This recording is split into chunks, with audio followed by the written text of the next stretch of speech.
What's up, guys? Thanks for tuning back in. We're going to go through that flight prior to me experience a whole bunch of turbulence, so you can kind of see the flight path, see all the different places that I did check the air, and then you can reevaluate what you actually think caused that turbulence in that particular area. About this flight path. Of course, I started here, but I didn't turn my little Garmin watch on until here. I spent a little time over Echo Summit, which was at about 9,000 feet over here, because my first little plan, because I did have a southwest wind, was maybe to go top land on top of Echo and drink my coffee and eat my pastry up there, but ended up aborting that because it was really poppy. And so then I made my way over here to Mount Tallac. Did a pass around the back of Mount Tallac, went down into the wind shadow, didn't have any mechanical turbulence that was that bad to speak of there. And so I'm like, you know what, let's just make our way all the way out to Emerald Bay and we'll do the pastry and coffee out there. Where I experienced all the turbulence was right along here, okay? We have to remember that the stream of air is going this way. So it's a southwest direction. And typically, when it gets in here to Emerald Bay, the katabatic flow will flow out of Emerald Bay, out into the lake. So down off the mountains, from these 9,000 foot peaks back here, through Emerald Bay, out that way. And what ended up happening is the air somehow got really messed up right here, which is usually one of the smoothest places on the entire lake. So I'm also going to explain a couple red flags, and I'm just going to take clips from my GoPro footage of things that after you listen back to them, you're like, that was a red flag, that was a red flag, that was a red flag. I knew that day was going to be pretty unstable, but it proved to be more unstable than I even thought it was going to be. We're set up in this little grass area because I originally set up where I normally set up, but the wind was blowing a way I've never seen it blow in the morning. And we had all these clouds, and then the sun poked out and everything switched. So yeah, late start. Oh well, it's warm too. It got so warm so quick. Ooh. Yeah, scary clouds. But and of course, wouldn't you know it, now, like no wind. We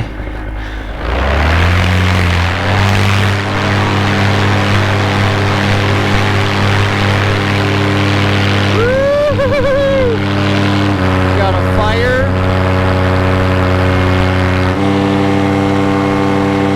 We got clouds. So how many red flags did you count there? Let's see, I mentioned that the wind was blowing a direction that I'd never seen it ever blow before at that particular airport.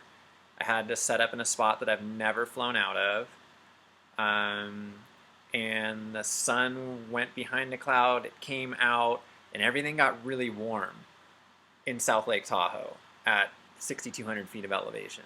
So there's a lot of things going on there that would tell you that today is not going to be the smoothest day in the air.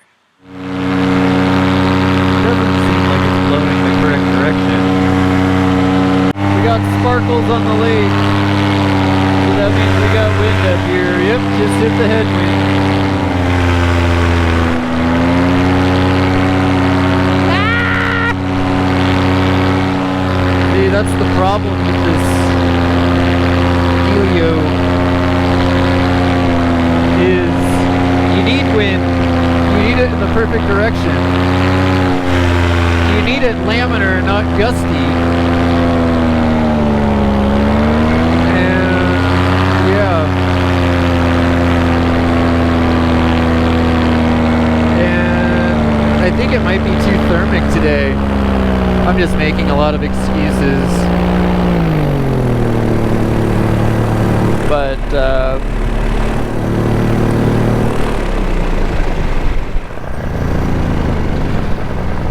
there should be a lot of excuses. This looks like a nice landing spot, right?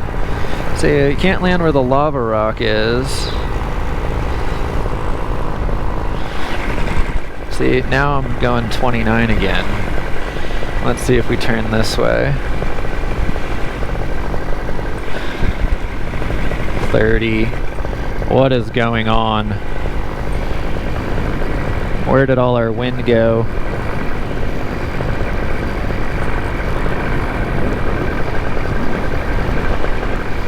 Bumpy. Oh, dude. Super lifty right there. 37? What the friggin' what?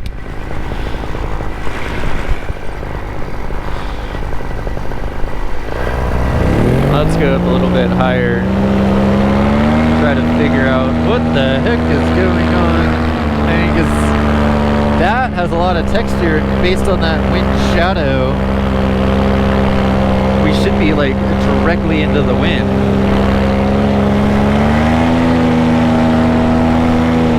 Well, pretty sure this is an abort.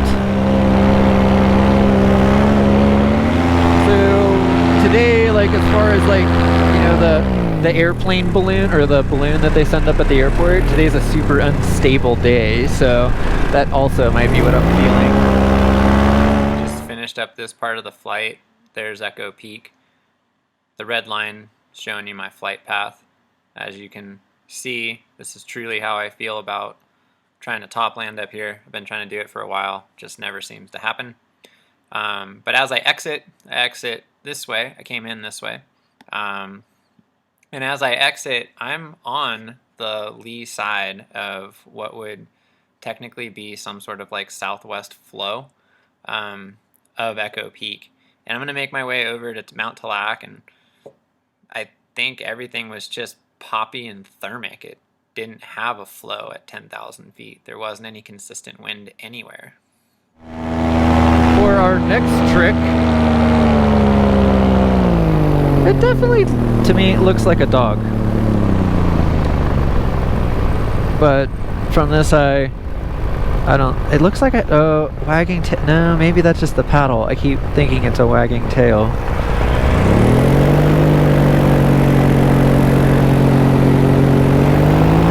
Way smoother right here.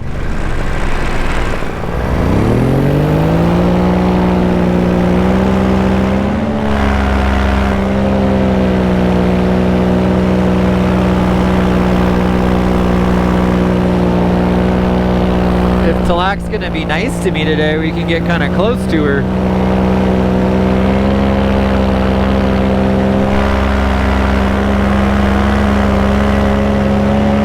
Feel her out going through here. You can see my shadow. So what you can also see here is the shadow line that I'm flying over right there that's on the mountain. So that's just showing you that part of the mountain is in the sun and part of it is behind these clouds up here. We got snow still, and it's the middle of August.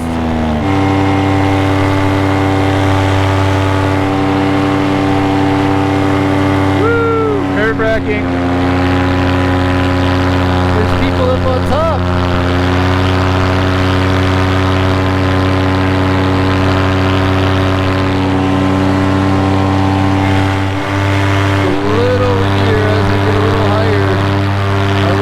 Flying in the wind shadow. Whoa, Maybell, hold on.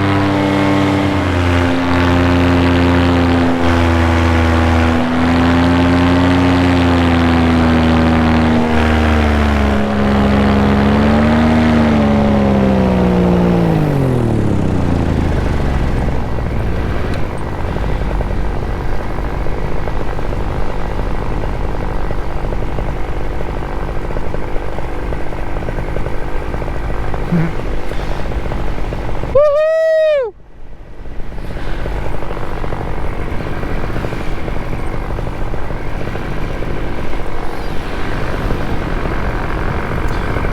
Look at all those cool cliffs.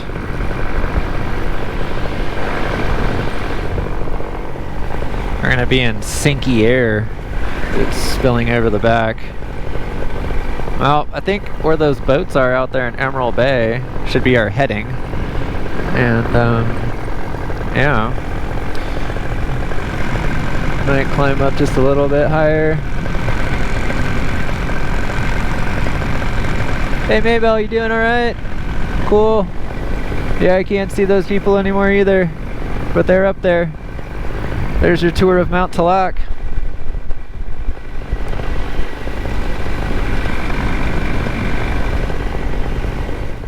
So we've done some of our circles around Tallac, came up and over the back, experienced a little bit of thermic activity right here that was in the sun, and then proceeded over the top at a safe distance over the ground, said woohoo to a couple hikers that were up at the summit, and proceeded down this way without any significant turbulence at all.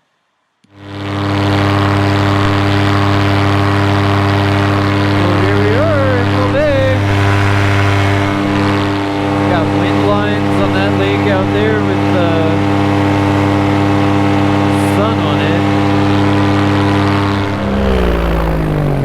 Dude, I kind of have to pee. Alright, so what should we do then? We should probably drink coffee. I think if we have to pee, we might as well really have to pee.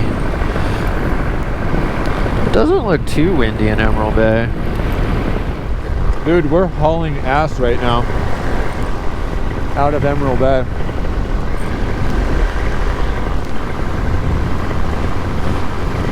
Those are my friends who are boat camping. They're in spot 4. Well, that was successful.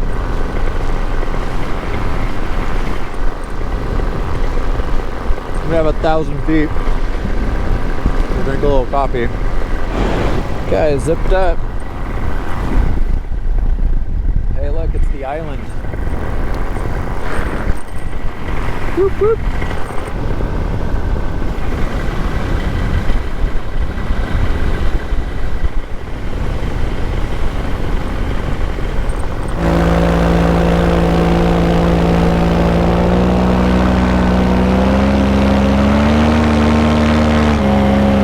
Oh, look at that. There's another plane. And he's banking in here.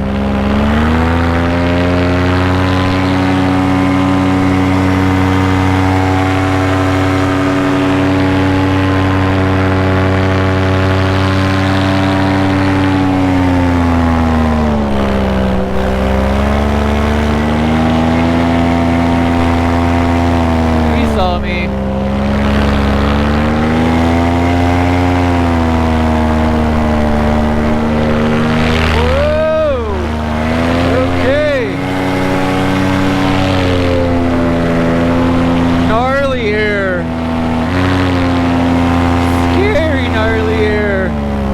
Hopefully Maybell's still behind us. Glad we didn't go through that with coffee in our hands. Woo! That scared the hell out of me. We'd have pounded into the water probably. That flag, yeah, blowing us out.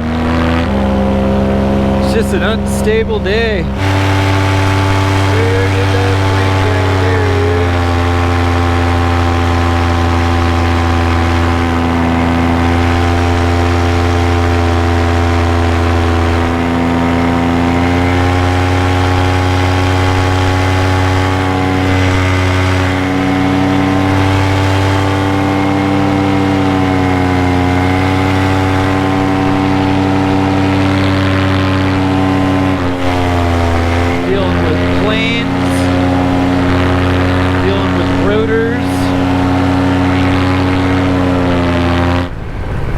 I actually think that's my safest bet. Because I think that guy is going to try to do another pass through. Yep. Boom. So here's my path in Emerald Bay, and you can see how right here I'm just drinking coffee, doing some circles, flying in, and right along here I do say, man, I'm kind of hauling ass. And I kind of dip back down in here and try to find some of my friends that were boat camping. And you can see the example of all the boats. They're not pointed across the stream. They're pointed in this direction right here. There's no significant wind. When you eventually see me turn around, you'll see me say, oh, look at the island. You can kind of see some wind on the water right in here, okay? Which isn't weird, it just usually means it's flowing out this way. I do a circle out here to try to check the wind direction and avoid the plane, and that plane just kept circling in here, and I needed to get away from him because the airflow had been going this way and kind of this way, so definitely needed to get away from him, so I proceeded to head back towards the airport. So there you have it. This is the total picture. You've been flying for about an hour, you made a nice smooth descent down into Emerald Bay. You know there's a katabatic flow flowing out of Emerald Bay based on the boats, based on a flag. You have a plane that comes in, and they're about 500 to 1,000 feet off the deck, and they're doing a pattern of circling around inside the bay. You exit the bay, seeing them coming in, you feel some rotor coming off that island with that katabatic flow that's going out of Emerald Bay. You do a circle outside, and you pick your line because you know you only got about 4 liters left of fuel, and you got about a 20-minute flight back to the airport. Let me know what you think. What would you have done? Why do you think all that turbulence happened in that particular spot? Do you think the plane had anything to do with it? Do you think the sun and the shadows had anything to do with it? Let me know in the comments below. I'm really interested to see all of your thoughts. Definitely caught me by surprise, and I look forward to seeing you in the next one.